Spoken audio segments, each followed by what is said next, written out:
Pardon pour cette interruption technique, la suite prend donc successivement 4, enfin en fait 3 valeurs, 0, 1 et moins 1, en succession, en se répétant une fois toutes les 4 itérations. Comment on va décrire ça et quel rapport avec les valeurs d'adhérence? Alors on peut séparer, comme je disais, en 2 cas, les pairs et les impairs, et ensuite 2 sous-cas à l'intérieur des impairs. Une autre façon de faire qui permet d'avoir un peu tout d'un coup, c'est de séparer en fonction de la divisibilité par 4. Qu'est-ce que je veux dire par là? Ce qu'on observe, c'est que si on calcule pour n'importe quel entier k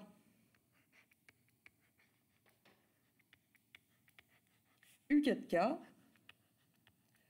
U4K, qu'est-ce que ça va donner?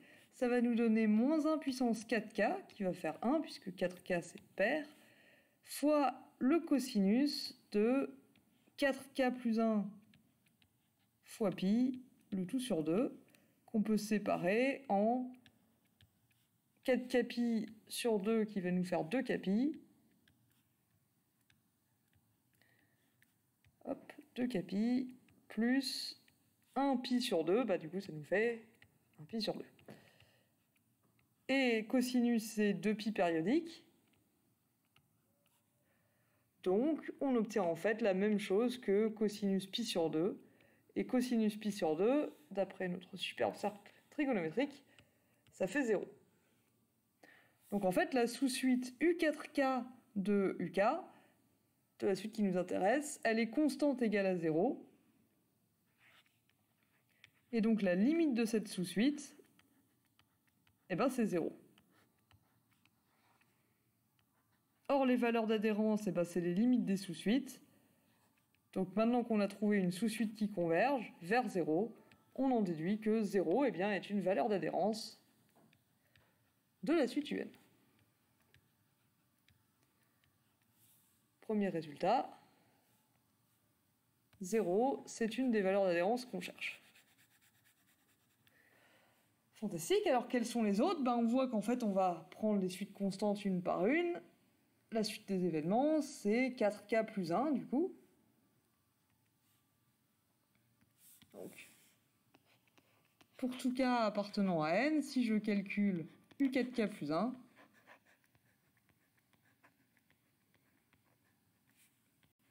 ça me fait moins 1 puissance 4K plus 1, qui va toujours faire moins 1 parce que 4K plus 1 c'est toujours impair, fois le cosinus de 4K plus 1 plus 1, donc 4K plus 2, fois pi sur 2. Et ça, à nouveau, ça va se séparer en bas 2pi sur 2, donc pi, plus 4K pi sur 2, donc 2K pi. Donc je vais avoir moins cosinus pi plus 2K pi. La fonction cosinus, elle est toujours 2pi périodique, ça n'a pas changé, donc ça me fait moins cosinus pi. Et cosinus pi, ça fait moins 1, donc on a moins 1 fois moins 1, qui fait 1. Donc la sous-suite U4K plus 1, c'est bien une sous-suite, 4K plus 1, c'est une fonction strictement croissante de n dans n, elle converge aussi vers 1 cette fois. Donc en k, tend vers l'infini, U4K plus 1, ça tend vers 1. Donc 1 est limite d'une sous-suite de UN, autrement dit, 1 est valeur d'adhérence de UN. Devinez quoi, la suite, c'est U4K plus 2, pour tout cas appartenant à grand N.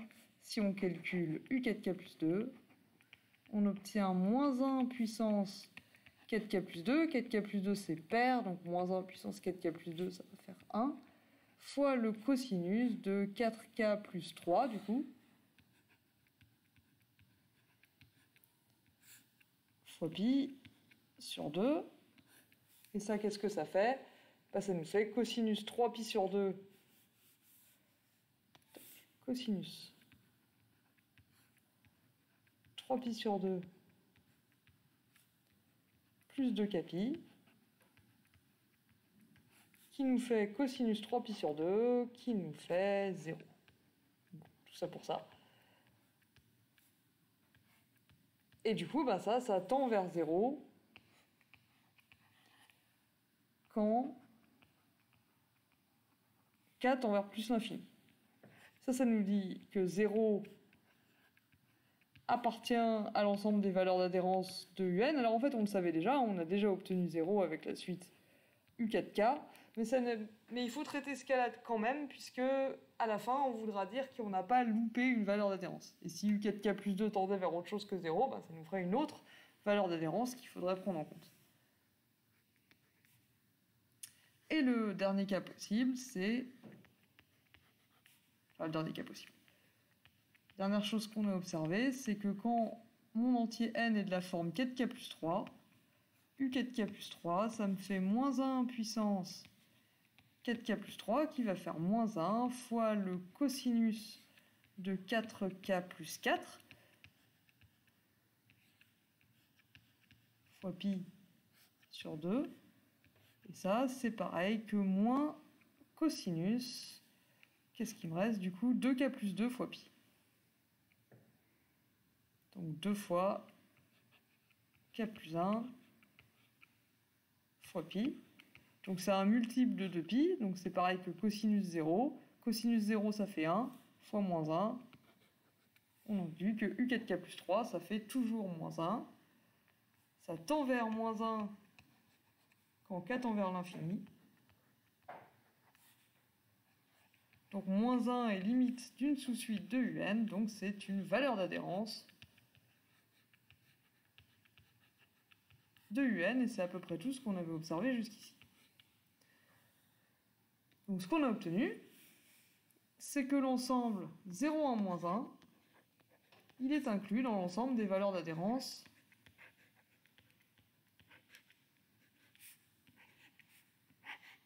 de R bar, de UN, dans R bar, pardon.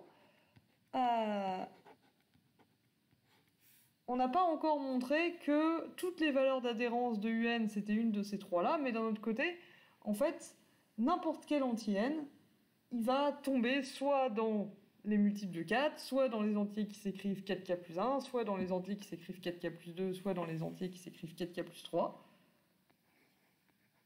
Donc, une façon de dire mathématiquement ça, c'est que 4n plus 1, 4n plus 2 et 4n plus 3, c'est une partition de n.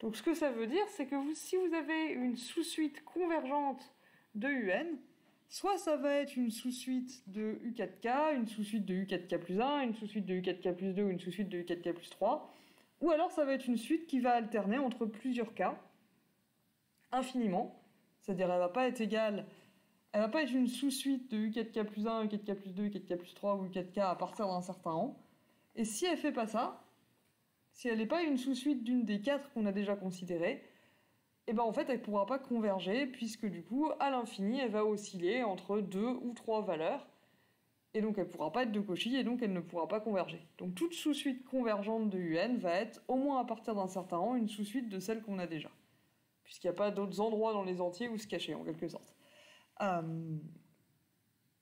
Ça ne veut pas dire que ces 4 suites-là sont les seules 4 suites convergentes, parce qu'il y a encore toutes les sous-suites de ces suites-là. Ce que ça veut dire par contre, c'est qu'une sous-suite convergente, à partir d'un certain rang, il faudra que ce soit une sous-suite de celle qu'on a déjà. Encore une fois, donc je crois que je vous l'avais envoyé, je vous avais tapé un petit supplément là-dessus dans le cas de la partition en entier pair et impair, et là ça fonctionne de la même façon. Qu'est-ce qu'on en déduit? C'est qu'en fait, on ne pourra pas trouver d'autres valeurs d'adhérence de UN dans R bar. N'importe quelle sous-suite qui converge dans R bar, elle va converger vers une de ces trois valeurs-là. Et ça, c'est la réponse qu'on cherchait, c'est l'ensemble des valeurs d'adhérence de la suite UN.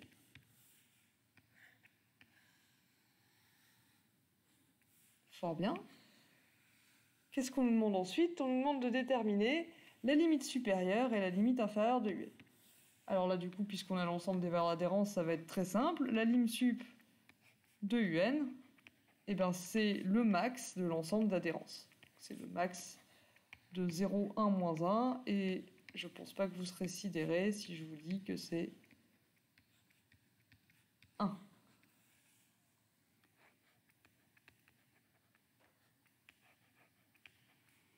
Et sa liminf, c'est la plus petite valeur d'adhérence.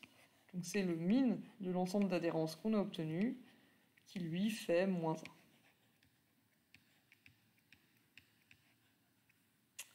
Voilà. Remarquez qu'on aurait pu l'obtenir avec la définition.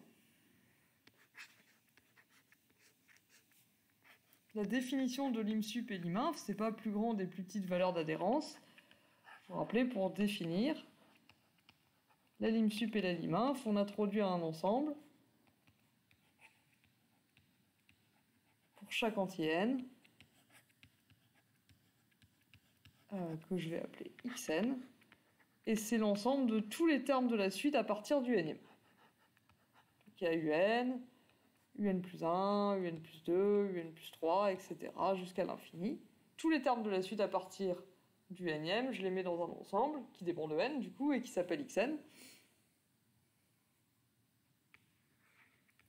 Et ce qu'on a ici, c'est que quel que soit n, donc ça va être soit un multiple de 4, soit 4k plus 1, soit 4k plus 2, soit 4k plus 3. Du coup, un, le premier terme dans cet ensemble, ça va être soit 1, soit 0, soit moins 1. Le suivant, ce sera soit 1, soit 0, soit moins 1. Celui d'après, ce sera soit 1, soit 0, soit moins 1.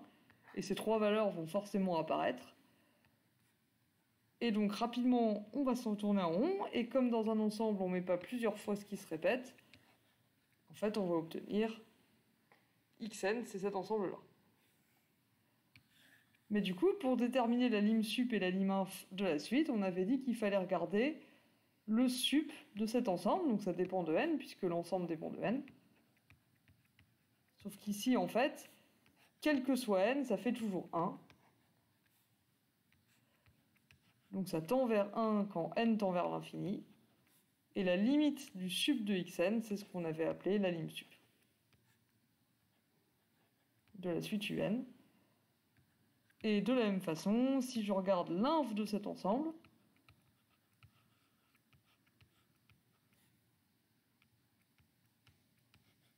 et ben c'est moins 1.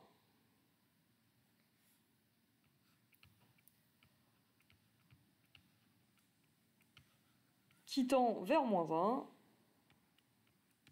Et cette limite-là, c'est la liminf de un par définition. Donc c'est une autre façon d'aboutir au même résultat ici. Pour une suite qui prend que 3 valeurs, c'est assez simple. Et c'est tout ce qu'on nous demandait dans l'exercice 2. On a même fait du rab, puisqu'on ne demandait pas vraiment de passer par la définition pour la lim_sup et la liminf. J'espère que ça vous a été utile et je vous donne rendez-vous si vous en avez besoin dans la vidéo suivante pour l'exercice 2.